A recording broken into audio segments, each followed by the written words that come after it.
Tonight on Truth Duty Valor. This week, we're going to run a very intensive program. 1 week aboard one of the Canadian Navy's warships. Hovering a helicopter over the deck is probably one of the most dangerous things that we do. Reservists training for fire, casualties, and tragedies at sea.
Nanaimo is a coastal defense vessel. It's manned primarily by reservists, and we're used for a number of different functions. Currently, we're doing coordinated on-the-job training for a number of the trades in the reserves. And essentially what we're doing is we're bringing many of the reserves who don't get an opportunity throughout the year to bring their training to a ship to actually come out and operate with us for 6 to 8 weeks. Very intensive program. The ship's crew is comprised of reservists from right across the country, Naval Reserve units that are located in each province.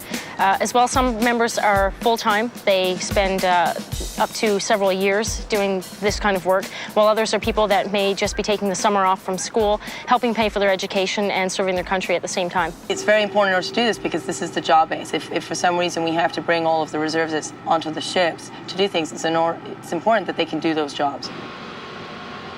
These individuals are usually only available for a couple of months. So having them on board, we're trying to maximize their training. We're running very long days, trying to put as much training into those days as we can, running a number of different serials.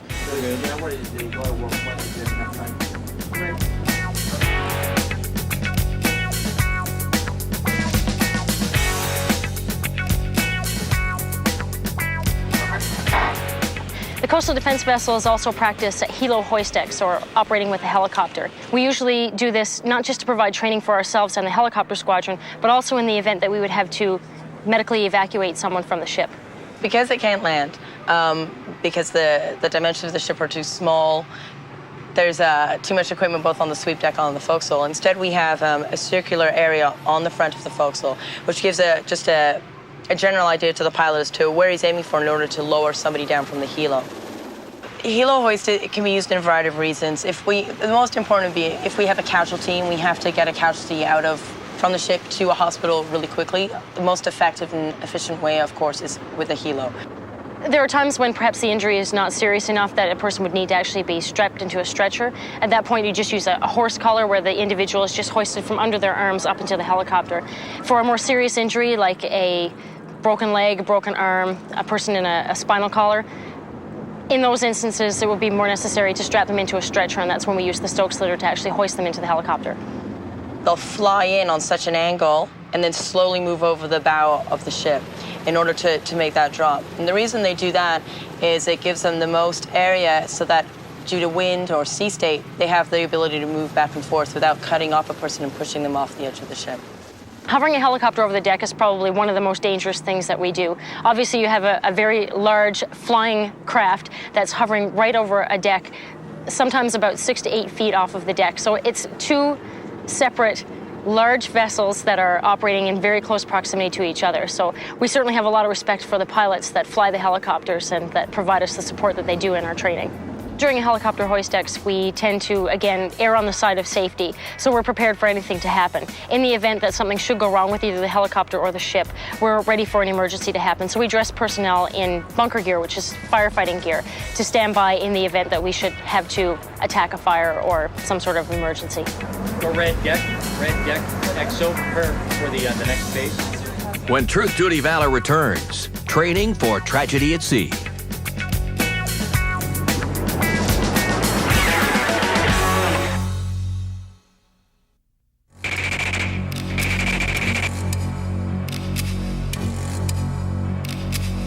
ensuring that the crew is prepared to respond to anything, the captain sometimes likes to throw a few surprises our way.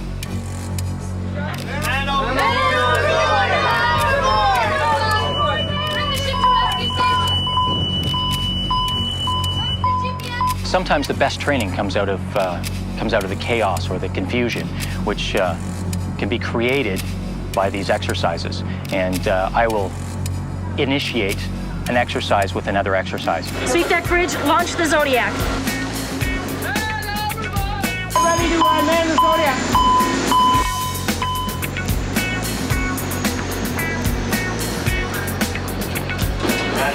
It's very important to keep the ship's company on their toes.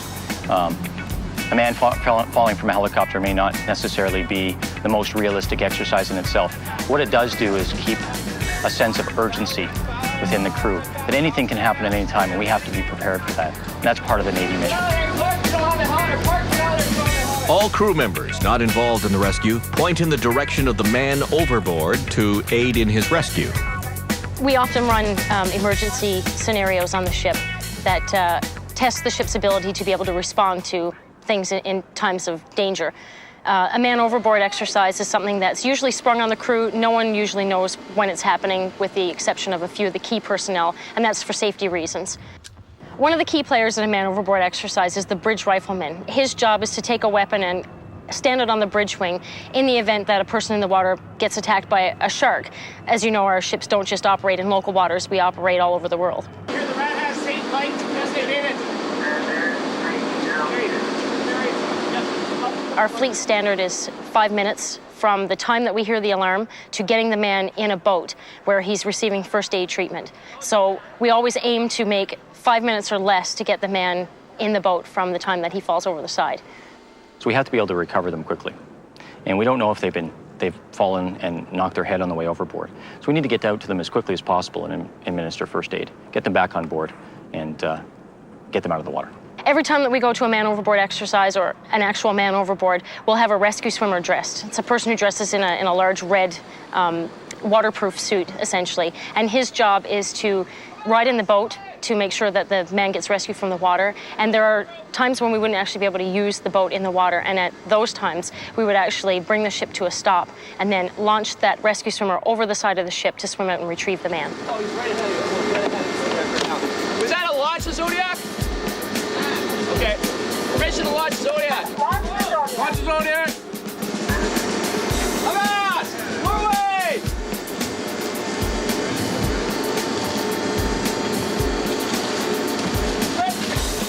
The smoke markers are designed to provide a visual reference for the ship's company as to where the man in the water is. In the event that the visibility is poor or nighttime, it gives a reference so the ship can know which direction to head back in to find the man. And ideally, he'll be between those two smoke markers.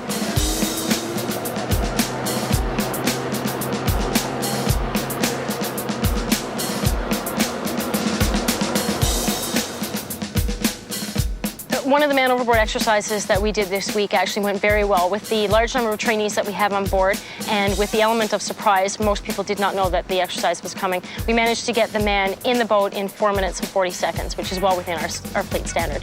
When a Navy vessel needs help during a search and rescue, the Aurora becomes the eyes in the sky, a crucial role when lives are in danger. The CP-140, or Aurora aircraft, primarily used for coastal surveillance, what we call RMP, or Recognized Maritime Picture. She works with us a fair bit, sometimes not directly. We both compile the Recognized Maritime Picture. In that particular case, she was working much closer with us, as she might do with a search and rescue. One of my other missions, not only as a mariner, but sometimes as a primary tasking, is search and rescue. And so we're always looking out for that. In fact, just the other week, we went to rescue a 44-foot sailboat that had grounded. And that was, by mere coincidence, we were in the same area, saw the ship, and of course responded. When Truth Duty Valor returns, HMCS Nanaimo brings out the big guns. Stop loading.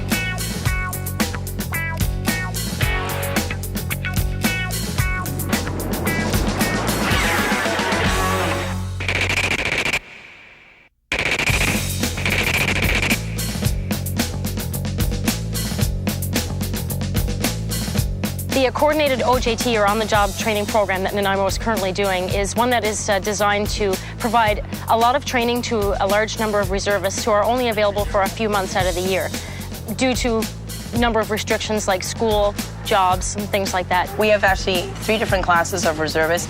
I won't go into it too much. We have essentially people who are part-time. They come out just either for weekends or during the summers when they're off university or schooling. And then we have those who actually maintain the ships and are full-time. I'm a part-time reservist, and whenever I'm home on Prince Edward Island, I work at a fish plant. You go to your regular job Monday to Friday, then Friday night you jump on a plane, head out to Victoria, work Saturday and Sunday. You get to visit everyone who's out here and, you know, enjoy the nice weather. Then Sunday night head back to Calgary, back to the snow, back to the cold and everything. So that's a great time. I go to university in Saskatoon at the University of Saskatchewan, and I'm taking prerequisites to go into dentistry.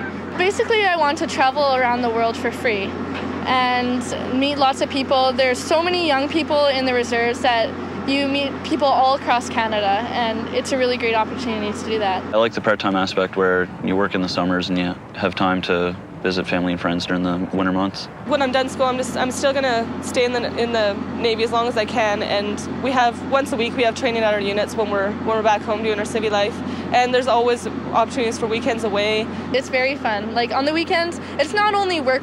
You work Monday to Friday, but you get weekends off, and you go out with your friends.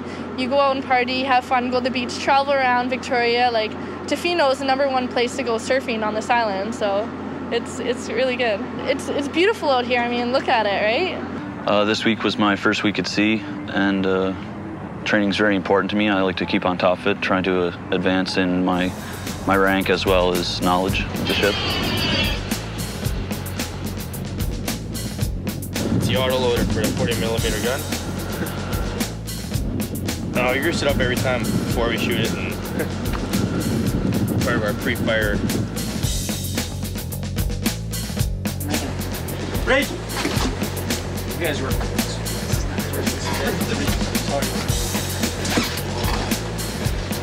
Vince, please. Hi, sir. Good afternoon, sir. Nanaimo Ship's Company.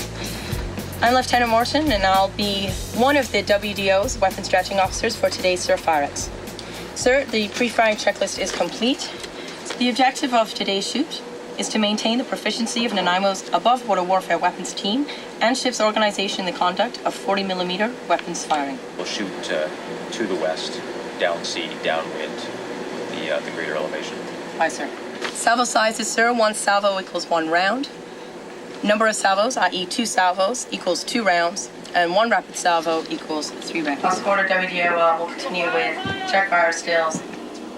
2 main weapons that we have on an MCDV are the 40mm Beaufort gun, and then we have 2 mounted 50 cal heavy machine guns.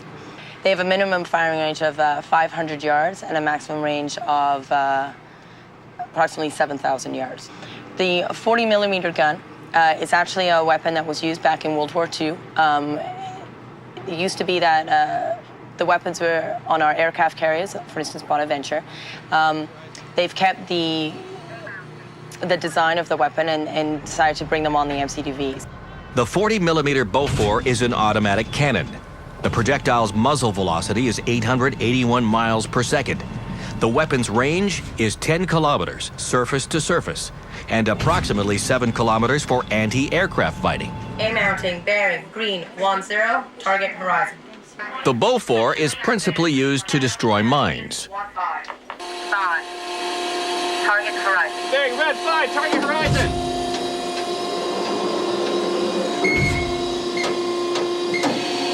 Aim.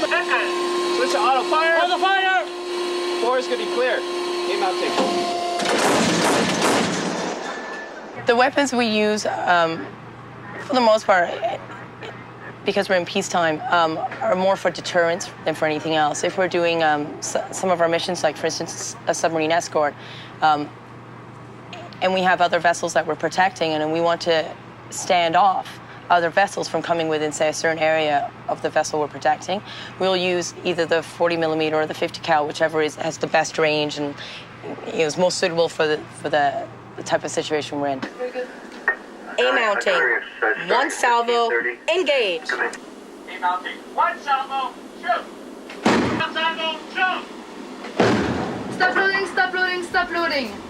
When we fire the 50 cal machine gun, all members on the gun crew will wear gloves that come up to approximately above the elbow, and they'll wear hoods that cover their nose piece. They'll have goggles on, or if they have glasses, as well as steel-toe boots. And the reason for the anti-flash here is that if there's any residue from the blast, that they're protected. When Truth Duty Valor returns, there's a casualty at sea and no doctor on board. We always train for the worst case scenario.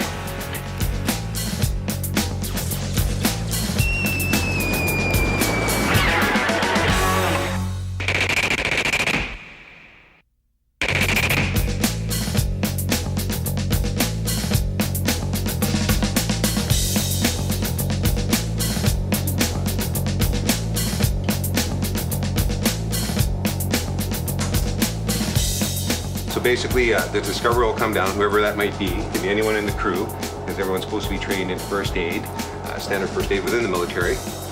From there, then they'll yell the casualty, casualty, casualty. They'll give the location of the casualty. And that will continue until a pipe is made throughout the ship. You'll hear a whistle, and then you'll hear casualty, casualty, casualty, casualty clearing. They'll tell you where it is, and casualty clearing team take action.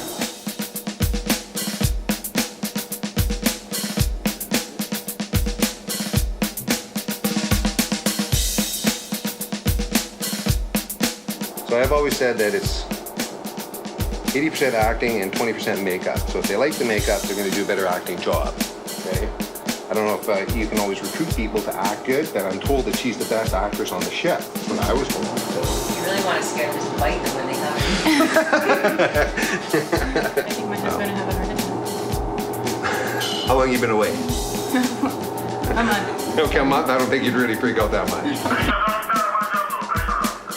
What we'll do is we'll make some sort of sound like there's something coming down the stairs. Usually I use a large can or something like that. She'll do the scream thing, and there'll usually be blood and stuff like that. Because generally that's what you want, is that little shock value thing happening there as well.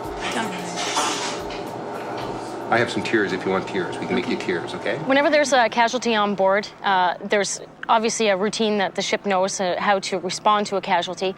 A person that discovers a casualty will raise the alarm, and that causes other actions to happen within the ship. If you fell, you'd have this arm stretched out this way right here. Faces on the side like that. You'd be sort of moaning and groaning and crying when they first discover you, okay? You want me to swing it? My chin fell off again. Sorry. Keep pushing in there, okay? What you need to do is then maybe put your hand like that, or just sort of, yeah, like that, okay? In real distress look on your face there. I just gotta wait for my can. All right.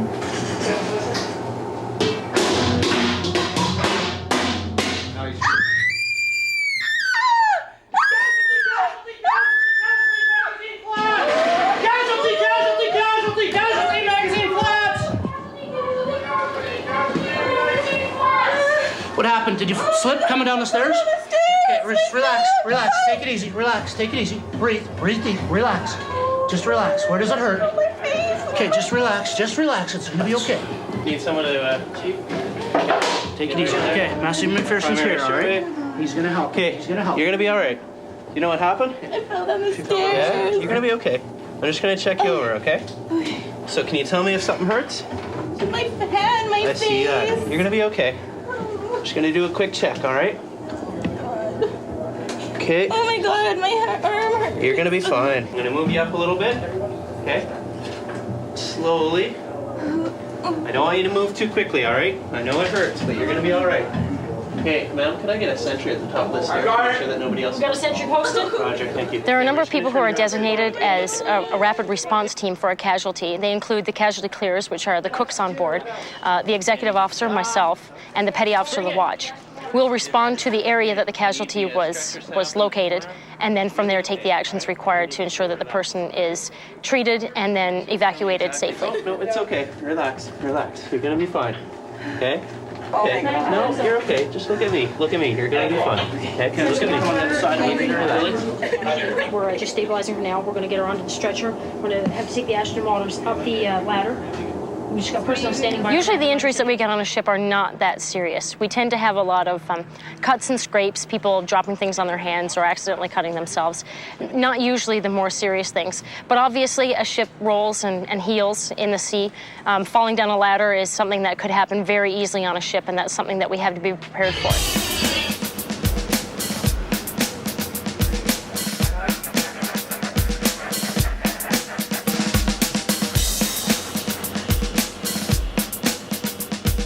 At night, we're in a rotation where only a certain number of people are up at a time so that everyone gets a chance to rest. And so on the bridge, you'll just have 3 people, the officer of the watch, who's the captain's representative, the petty officer of the watch, and then the helmsman or the lookout. Go ahead, Ops. Hooker 11 bearing 222, range 8 cables, course 163, 8.5 knots. Roger, cease report, Hooker 11. When the sunset rolls around, then I, since I'm in charge of the watch, will ensure that I darken all the lights on the bridge, that I bring up the lighting so that other ships can actually understand what we're doing for navigation, and then I'll make a report to the captain that all of this has been done. What this does is it allows us to actually maintain our proper night vision so that we're able to see other ships, and then other ships do the same so that they can see us. Our primary means is always visual whenever we can use the visual means. So we're always looking out the window, as officer of the watch, and then anyone else on the bridge actually has the responsibility to act as the lookout. So we're always taking a look around to see what lights we can identify. And what we try to do is tie in all the different pieces of input that we have. So yes, we'll use the radar, we'll use the reports that we get from down below from the other members of the crew who are on radar. We'll use information that we get from our new electronic navigation system, and we'll tie all those electronic means in with our visual means in order to make the best assessment. That's a large power-driven vessel report. Also, one more smaller power-driven vessel bearing 061, range 9.5 miles. Report both contacts. Ops, Roger, report.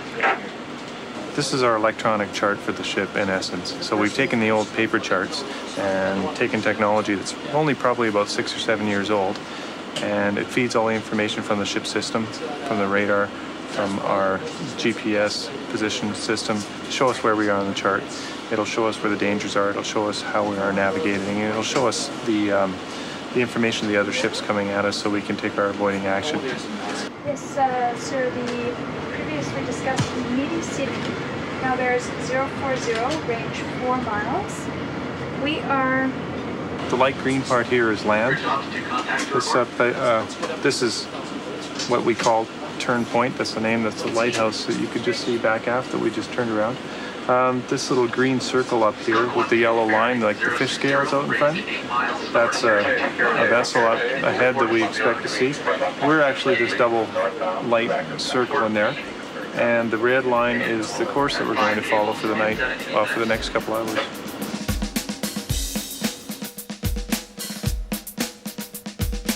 The top of the mast is our white masthead light, and to the right is the port running light, or side light, that's the red light. We've got another one on the other side, that's a green light on our starboard side, that's our starboard running light. That communicates the direction we're pointing with respect to other ships. So if they see the red light, they know they're on our port side. If they see the green light, they know on our starboard side. There's a lot of information given to us by the lights of another vessel. If we look over there, if you can make it out, there's 2 masthead lights, which means a large deep sea, and we have a port bow aspect on her.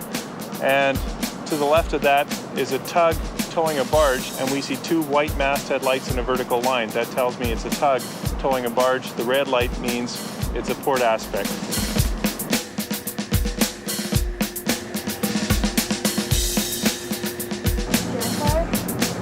Yep.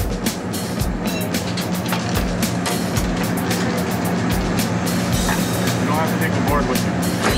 I'm going to do round.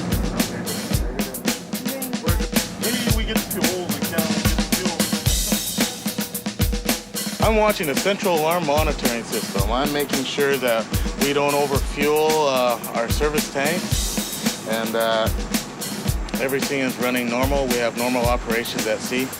Usually send the engineering roundsman to find the problems, or if it's a serious problem, I'll go send the roundsman to shake the chief engineer and the senior electrician at the same time. I have lots of communications to the bridge, so I can keep the officer to watch informed on my own. But my roundsmen are my hands, eyes, ears, all my limbs. During the night, yeah, we if we're not on watch doing our jobs, we're usually in our cart sleeping, because we only get between 6 and 7 hours of sleep between our watches, so we have to make the most of it. I have to wake up the next speed ticket for her watch. She's coming on at 12 o'clock, so I have to wake her up right now. Without waking up either of her cabin mates, so. Do you enjoy waking people up? No, I hate it. It's the worst job. Like, I hate waking up myself, and especially when you know that they're only getting like a few hours of sleep. They have to stay up half the night. It sucks.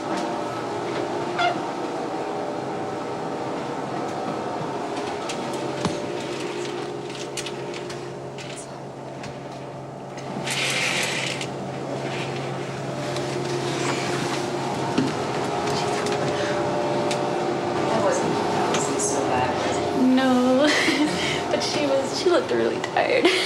I've been in more comfortable beds, but they get the job done. These are my quarters, cabin 15. My roommate's sleeping right now, so we're trying to keep our voice down. These are racks. Each person gets their own rack, 3 people to a room.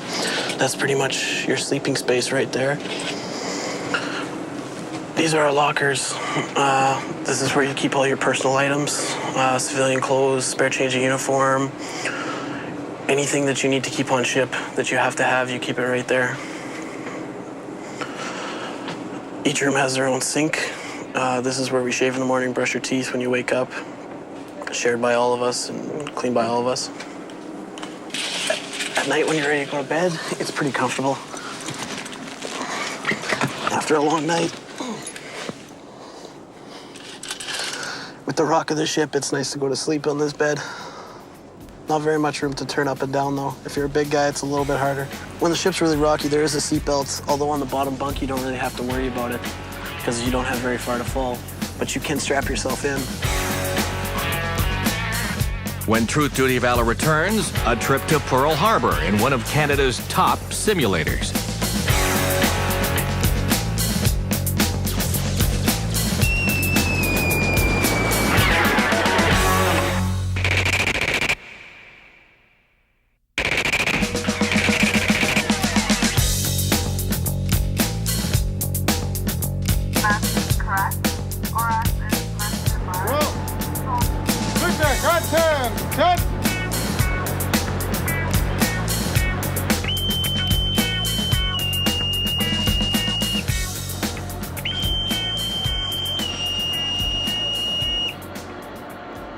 Every commissioned ship, it's my job to suit them with the bosun's call.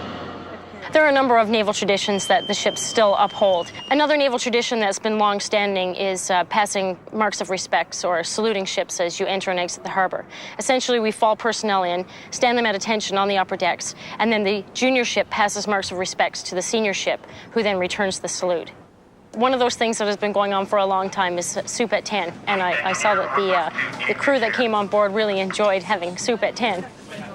In addition to having soup every day at 10 o'clock, there are a couple other traditions that stand with meals. Fridays, typically soup is chowder, and on Thursdays, it's always steak night. And a lot of people like to say that that's just so that we know which day it is when we're at sea. It's delicious. Cooks do a really good job.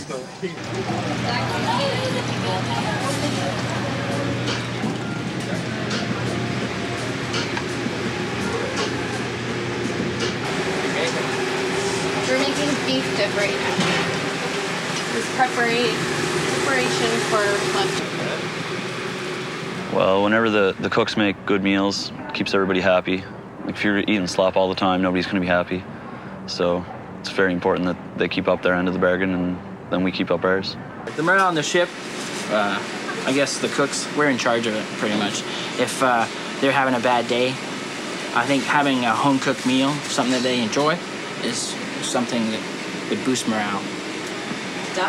Duff. Duff's my middle name. I was a baker for, I don't know, 10 years, I guess. And I enjoy baking, and I guess everything's sweet. I think even no matter what they say about, oh, I'm not going to eat Duff today, yeah, they'll eat Duff.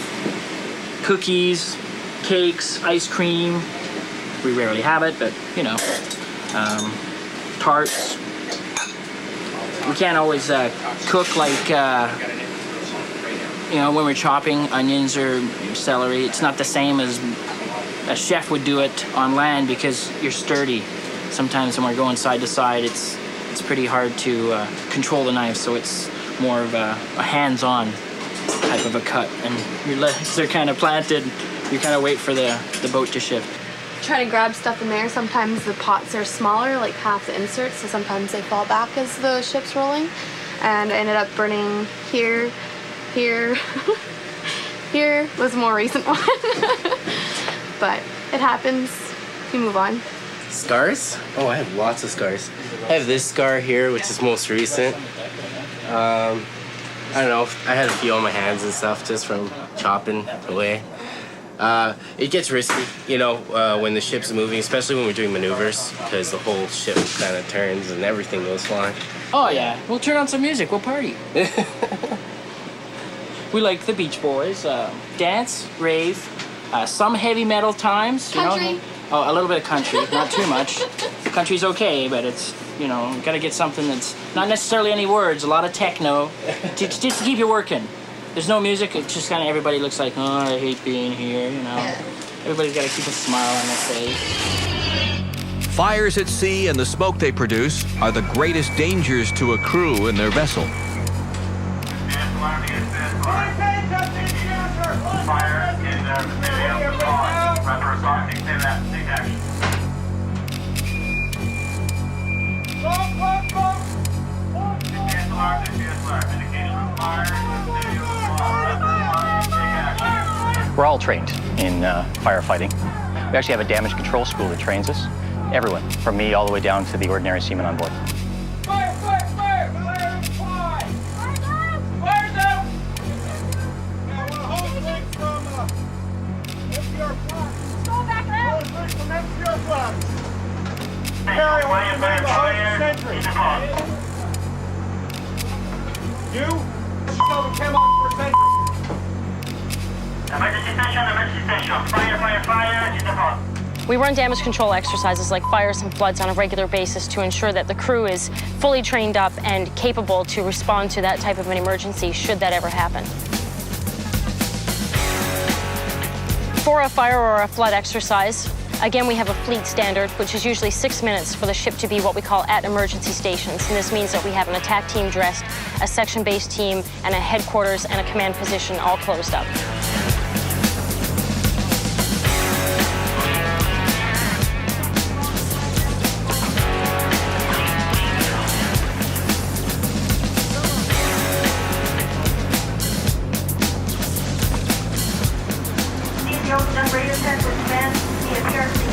Let's go, 1 minute 10, let's go! Tuck those straps in. 45 seconds!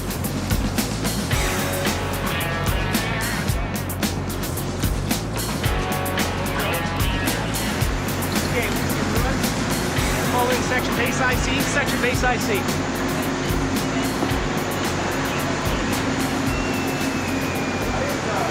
In under 4 minutes. We never got out here until 2 minutes. So well done.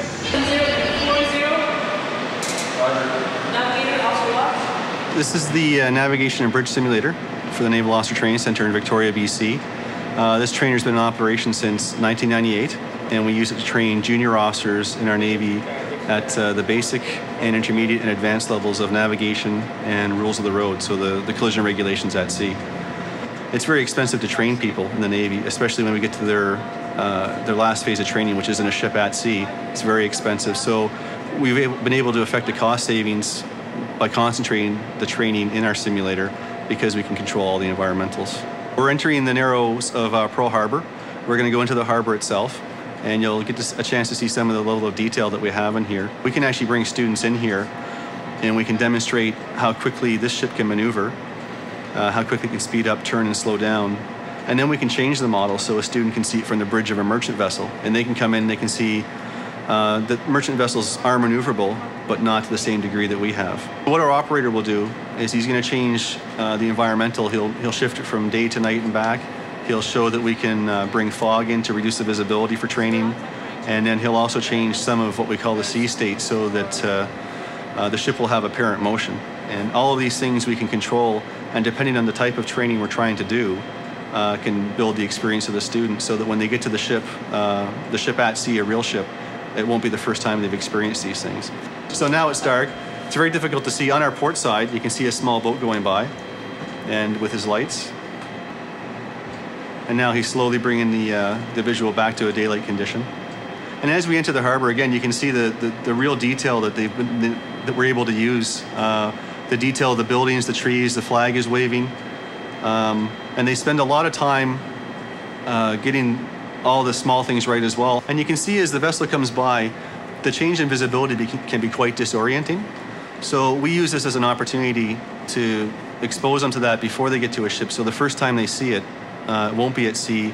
And hopefully their experience at sea will be much more enhanced because of things like disorientation won't be as large. Now this wouldn't be realistic for Pearl Harbor. It wouldn't get this choppy in here. But for the demonstration, you can see it. And you can see the little boat off to our left side is bouncing up and down in the water as it goes through. It'd be what we call about sea state 9, so the waves would be between 10 and 15 meters.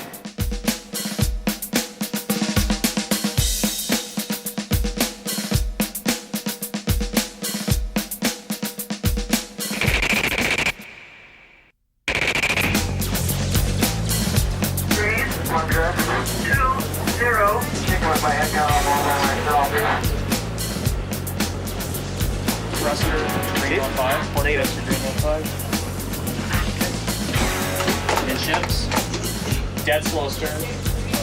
Correction, dead slow head full thruster. Dead slow full thruster. Take the pipes, steering gear breakdown. Stop starboard. Steering gear breakdown, Engine analysis, sir. I have regained the after booster pump. We have fuel returning back to the main DAs. We will not lose. Drills are basically to prepare all of the engineering personnel. They already have, some of them have tickets already, some of them don't have tickets, but all levels need to practice their emergencies so that when the actual emergencies occur, they already have all of the experience, all of the knowledge they need to react in a very quick manner to solve the problem and get the ship into a safe configuration as quickly as possible, allowing the ship to continue on with its mission. You're going to go to the emergency steering department. You're going to leave here. You're going to go to the Z drive, wait for the engineering roundsman. Once the electrician makes the switch, the two of you are going down the hole. You're going to steer by emergency steering. Okay? So just secure here? Secure here. Do I have to ask Nope. That's the executive order when you hear that pipe. Great. Off you go. Keep down and close up into emergency steering. Normal precautions when proceeding Z drive. 2 layers of clothing, flash gear, PRC. All right, make sure both are on 69. Give one to me. Establish communications prior to going to the Z drive. All right, you see any mist, any oil leaks on the space, anything that looks hazardous, do not proceed into space. Report back to me. Do you understand? Yes, I do. Do you have any questions? No.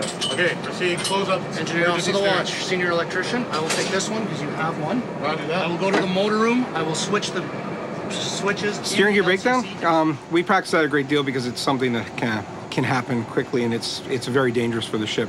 So basically, we simulate a loss of steering, allowing the A tickets to practice changing over to the secondary and emergency systems. Every one of the drills at one point or another have occurred in reality. We've seen everything happen. It's just a matter of time before something really does happen. Mechanical equipment always fails. You can't avoid it. It's mechanical systems, they break down, they wear out, and over time I've seen just about everything happen, and so have most of my people, which is why we practice, so that we react really quickly. Essentially what we do is coastal patrol, surveillance, training, specifically navigation training and on-the-job training as we're doing with this mission. The HMCS Nanaimo is a Kingston class, or as sometimes we refer to them as MCDVs, Maritime Coastal Defence Vessels. She's about 55.3 meters, or 186 feet overall. and about 950 tons, just a little shy of 950 tons displaced. The ship is a very maneuverable platform. It does 15 knots, generally speaking. It's variable according to what she's configured like, but in terms of maneuverability, she can stop within her own ship length. She can spin on a dime. I've never seen a ship that can maneuver the way this one can. It can. We can be steaming along in one direction, and all of a sudden we'll be going 90 degrees in another direction as the ship spins itself around right on its own axis. The very large freighters you see on the oceans now will take 2 to 3 miles to come from 20 or 24 knots down to 0. It's the most amazing thing you've ever seen. I've watched people try to, we can maneuver so that we can intercept things quickly. We can actually almost go sideways in the water if we want to. It's an amazing boat for that. We actually have payloads that can be loaded on board, and some of them are for mine hunting and some of them are for mine sweeping as part of our mission and our NATO commitment. The mine sweeping actually has been delegated primarily to the East Coast, and we have been given a lot of the mine hunting capability. When Truth Duty Valor returns, tales of scary seas and sick sailors. I have been seasick a few times in my career. To be perfectly honest, you wish you were dead, but you just won't die.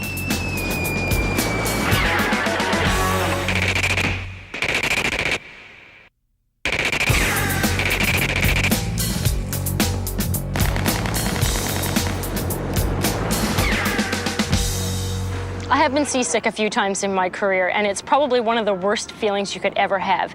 It's like a bad hangover that never goes away. You have to work even though you're sick and you want to not work because your stomach's not working, but unfortunately we don't have the luxury of just sitting down and not doing our job anymore.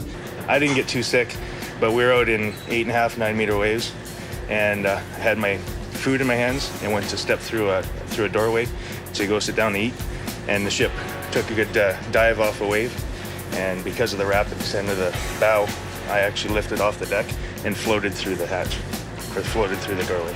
It's like being on a roller coaster ride you can't get off of, because yeah, it's fun at first, but then after about an hour or maybe 3 days or 4 days, it just sucks. You can't get off this thing, and it just keeps going and keeps going. So, I mean, you go up and down, left and right. To be perfectly honest, you wish you were dead, but you just won't die.